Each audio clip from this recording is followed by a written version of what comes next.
Okay, carry on. Thank you. Okay, so we started Talking Tree May 2020, and we got the William Hill shop, and we were following the Climate Emergency Centre model, which hopefully you know about. It's on this wonderful website that is now accessible, and it tells you all about the model that you can use. So it was a little bit intrepidatious because we had to sign, you're signing your name onto a lease, and you're just, you're thinking, what are you signing up to? But we knew fundamentally that it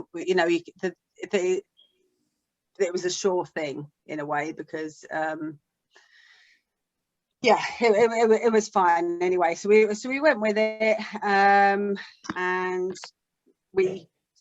we had a bit of a buffer. We did have a bit of private donation, so we did have a little bit of a buffer with it. But saying that, we have not used that buffer. We've had money from a private business, got £1,000 from them. Local councillors, 4 local councillors donated £500 each out of their community fund. And people have basically, it's just been all volunteers and professional people that have given their time in kind. And Transition Towns, we got £500 from Transition Towns as well. So that's we had a nice little buffer. So in November this was our shop. This is what it looked like when we first got it. And the hoarding that you can see there was put up by the council. There was a lady that was living in the shop window, in the recess. So the council boarded it up, and anyway, so we got the keys. It'd been empty for about 3 years, and we got the keys in November, and we started the process of the refurb. We tried to sort of recycle as much as possible. All the steel went for, there was lots of steel, lots of TV terminals, so we recycled them and repurposed the materials, including the old hoarding that we used to make the fantastic fascia that you can see now that's up there. And all the furniture was either donated or picked up from like the recycling centre or from Facebook Marketplace, or just donated. I haven't got a picture of the inside, but you'll have to just come and visit to see the inside. So our plan is that bit there in the window is like a stage sort of thing. So we'll have some like music and performance space. There's an art gallery. Local artists we've got a 6-week turnaround, so our first theme is going to be water. So all the local artists will submit their works, and how we do it is we're doing a 75-25%, so we keep 25% and the artist keeps 75%. So that will be going on there. Then we're going to have like a swap shop thing where people can come in and swap over things. We're also talking about having a green hub for businesses along the high street, so they can come to us and we can help support them and network to open other, so like a refill shop or a bike repair shop or things like that, because our local council have started a business initiative, so we're hoping to be part of that as well to help with green businesses that are coming through. And then at the back there's like a workshop space. So so we'll be doing we've been doing a bit of craftism, and I'll talk about that in a minute. So so we've got 34 volunteers, I think, after the Guardian article now. And we also done some outreach on Saturday, so we distribute food that I'll talk about in a minute, and we're actually outside the shop now, so which is great. So so I think probably got about 40 volunteers now within 5 working groups, and the 5 working groups all have a coordinator, and those groups we've got a volunteer group, so that welcomes new volunteers and signposts them to what they might be interested to, and we have an open meeting once a month. And then we've got the Talking Tree Community Kitchen that sources and cooks food that would be waste. So we're working with the Felix project on that. So we collect our food from the Felix project, cook it, and then distribute it. And we'll do that in our cafe once we open, because in our shop we will have a vegetarian cafe. Then we've got a social media team that does a newsletter and an Instagram and Facebook. A biodiversity group that's working with the local community, and events working group. So they're the 5 working groups, but obviously you can have as many as you want. So this is our Talking Tree Community Kitchen. So while we're in lockdown, we obviously we couldn't serve the food in our cafe, so we hired a professional kitchen in our local church, and yeah, pick up from the Felix every 2 weeks. We have Shirley, who is amazing, like coming up with recipes. It's like ready, steady, cook. You get the ingredients on the Monday, you got to come up with something on the Tuesday. And it's all vegan. She's celiac and she's vegan, so every dish we've produced so far has been vegan and celiac, which is great, you know. And yeah, and then we've got a request form on our Facebook, and we just share it like with XR and, well, whoever, and people fill in the request form and come down and pick it up. If people are housebound or whatever, we've got Udo, call it Deliver Udo. So he goes out on his bike. He goes out on his bike and delivers to people that maybe can't get to Talking Tree. So yeah, so we've made about, I think probably about 500 meals or something like. We've been doing that since January, and then we will come over and it will be done in the cafe. So we won't be doing this anymore. It will be served from the cafe to be able to bring people into the shop using the would be waste food. Yeah, so one of the other things we've been doing is we've been doing the craftism, and obviously we wanted to raise awareness of the CEE bill. So yeah, so a small group of volunteers made a pack, and it had the material in it with instructions, and then we distributed them out to volunteers, gave them free of charge to people. They went off and made the bees, and then we put them all over Staines High Street over a weekend, and on it says please contact your MP and ask them to support the CEE bill. Yeah, so that was really good. Obviously the CEE bill is our roadmap out of this crisis, I believe. So it was really important that we put that together, and now those bees are sitting in the window of Talking Tree. So and our next one, we're doing something around water. So we're doing around water and pollution and flooding and stuff like that. So watch this space, what the next one's going to look like. And then this is the biodiversity project. What is great about this is that all the volunteers come through are local people, and they've all got connections with, you know, with other things. So this almshouse came up like with someone's grandma, who said, oh, you know, the almshouses are doing, they're landscaping their grounds. And then we were like, oh, well, maybe we could like let them know what they should be planting, you know, what they should be planting, what would, you know, carbon capture and, you know, just biodiversity basically. Yeah, so that's what the biodiversity group are doing at the moment. They're working with the almshouses. They've agreed for us to advise them on what to buy. They've got the budget, so now they're going to buy what they've been advised to buy, because all the volunteers that are within that biodiversity group, there's just so much knowledge, you know, there's just so much knowledge of people that you know about these things. Yeah, and then it'll be engaging the elderly residents. We're going to have like we're going to get the young people that, you know, like their grandchildren and stuff like that, to come, and we'll have like an open workshopy day making, you know, little hedgehog hotel and stuff like that, and just engaging everyone in there. Yeah, and then, you know, and that was my last slide, that if anyone wants to get involved, but you don't need to, you're all involved in your own projects.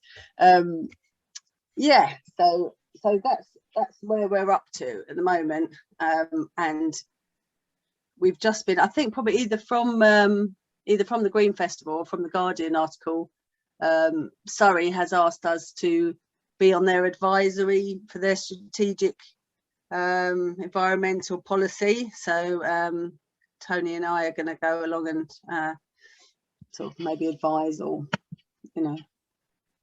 sort of share what we've been doing. So yeah, so that's where we're at. That's amazing. Yeah, I mean, it is a bit trepidatious to start with, because you sort of feel like, oh, it all sounds good on paper, and then you just sort of got to do it. But what I've found, just people want to have that physical place where they can come to, and have a focus. I've got it. That absolutely amazing, Ness. That really inspiring to all of us. I've got a technical point there from Sally. One sec, I'll come to you in a sec there, Sally. Just say we're going to go fairly straight into Ben, I think Ruth's suggesting, so that he does his 10 minutes, and then you've all got time to comment on both of them. Really inspiring. I got a little bit emotional there at one point. I had to just like, oh, it's all coming together and they're doing it. Anyway, my emotions, I'm not very good on them. Sally, you got a quick technical point that cuts above. I have a technical point, and what you're doing is absolutely amazing. But I think it's important to actually give you this information, which is that Alex Sobel, my MP, is one of the proposers of the CEE bill, and he has told us that it will not come up in this Parliament. They have run out of time.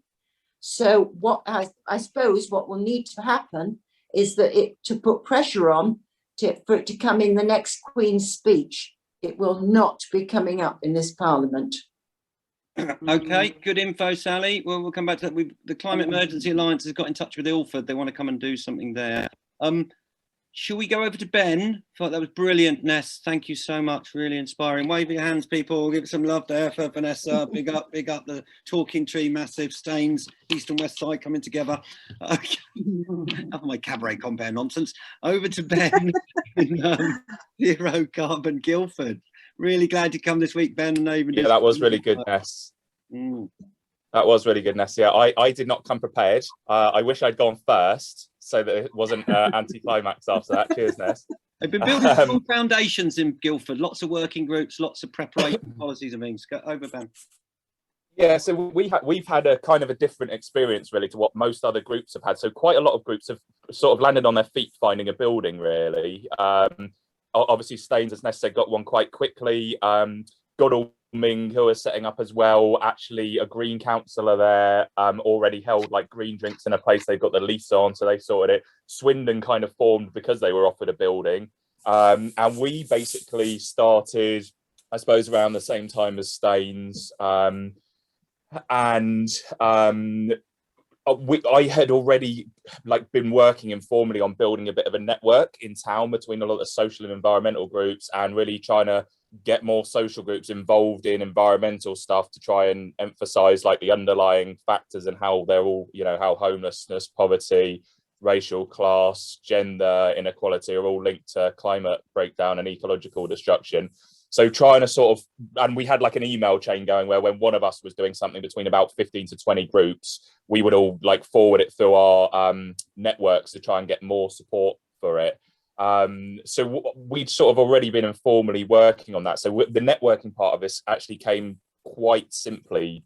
Well, not simply, but it wasn't that bad. So I knocked up a presentation, reached out to all these people and started getting them involved. And like nobody was like, this is a bad idea. Everybody's really keen. I've still not told this to anybody, and they've been like, thought of loads of problems. Everybody's always really enthusiastic about it. So we actually formed a pretty well functioning group quite quickly. Excuse me. Started looking for a building, and that's really where we struggle. So we couldn't find a building straight away. We found something that was smaller than we wanted, but that sort of helped us think, well, we could get away with this, and planned out for like sort of worst case scenario. And then obviously loads of lockdowns started happening. We couldn't even get hold of agents. So it really delayed us. So I think what's quite useful here is that I've got a pretty different perspective of what you can do if you can't get a building, and especially to sort of emphasize it's not that easy to get a building, but don't like get disheartened if you can't, because obviously it is quite a complicated process. So you shouldn't feel like, oh, things are going badly. You just got to basically persevere. And as of today, we got heads of terms through today on a building which is like our #1 choice. Like, it's pretty much the best building in town.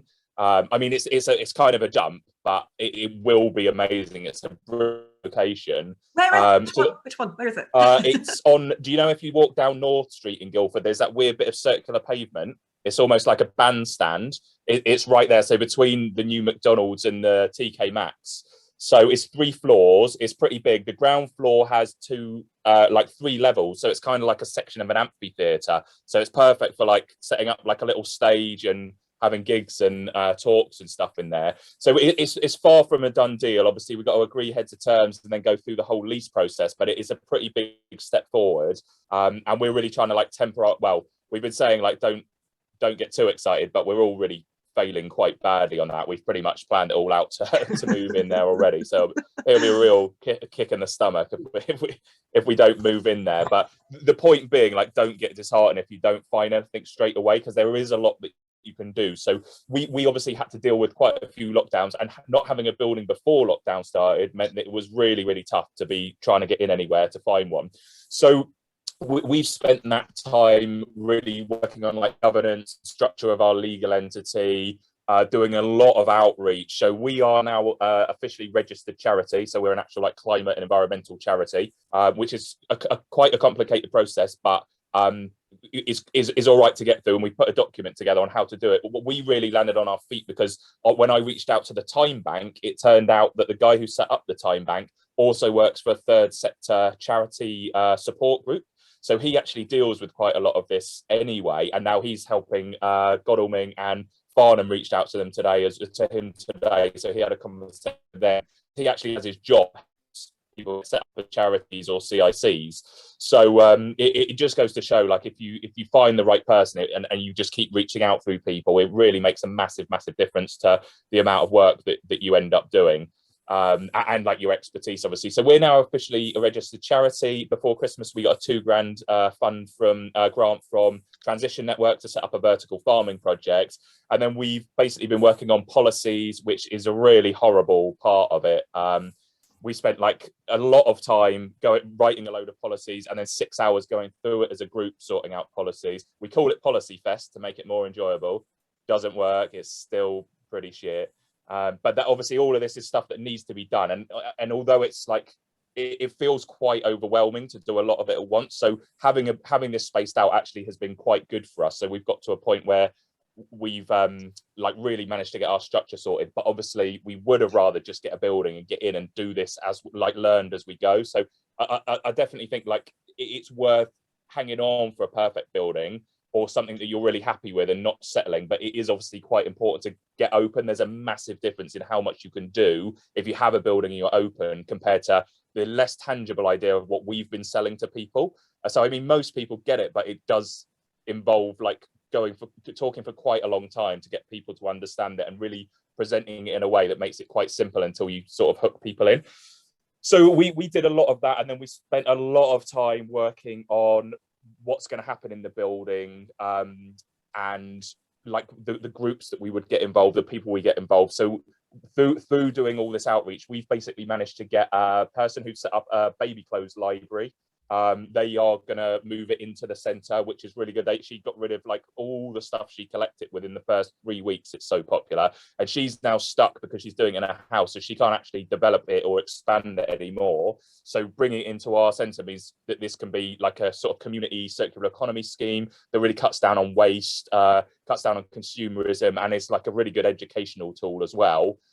We have brought the local TerraCycle in. So again, TerraCycle in Washington, rooting through tons and tons of local resident shit for the last 2 years. She's saved like 1,300 kilos of stuff going to landfill in the oceans in the last 2 years. So we're basically bringing that into the centre to open that up and help it expand as well. And so we're going to have those like ballot bins, if you ever seen them, so you can throw stuff into vote, like you put 2 options on the top, throw it into vote and have perspex so people can see like what's winning, and just like a bit of an engagement tool like that. We are setting up a zero waste shop, so we've done a lot of the preparation for that. We have like liaised with Surrey Libraries to work on like a combined library of things, because they do have a library of things in Guildford Library, but it's quite small and it's limited on space. So we're going to probably take like oversized items, things like that. So we've got them involved. We're also pretty lucky. Obviously, people have mentioned the CE bill. Not sure if people are aware who helped work on a lot of that, but Tim Jackson, who is like a post-growth economist, he's actually he helped write part of the CE bill, and he's based up at the Uni of Surrey. So we've built a really pretty good alliance of like a lot of people in the uni and a lot of uni departments, like CUSP, which is where he works. The vice dean of the uni is like really on board.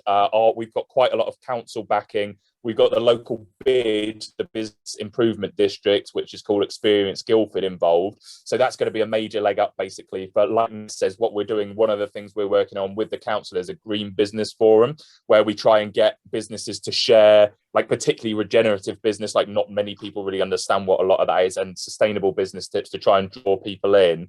So we've been working on like a lot of stuff like that. A community fridge. We basically finalising negotiating a community fridge, because we've got quite a lot of space to the community fridge. Look, if there's a more ambitious style project that you would like to try and get off the ground, like we're all ears for experimenting or what have you. So like again, just really emphasising that building all these connections will help you actually launch with a bit of a bang, basically. So you're not opening and being like, right, what do we do now? You actually, in all the time that you're not having a building, you can really be planning for it.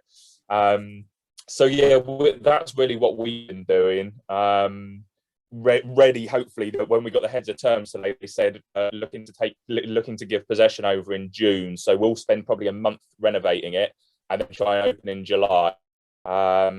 And yeah, and like one thing I would say as well is like, well, two things actually, volunteering and the space is, if you do get a massive building, don't think like, shit, what are we going to do with this? Like, you can open it in parts, right? Like blockade some of it off. That's what our strategy is going to be. And then you don't feel like people are walking into a big space and thinking, oh, well, there's nothing going on here. You can actually strategically organize how you work. And then volunteers, like I think we probably, if we're all sort of into community organizing, all probably know the problem of getting really gung-ho about stuff, getting people involved, and then not really giving them anything to sink their teeth into. So we've been really strategic about who we've got involved, bringing people into our core group when we think it's like the right time.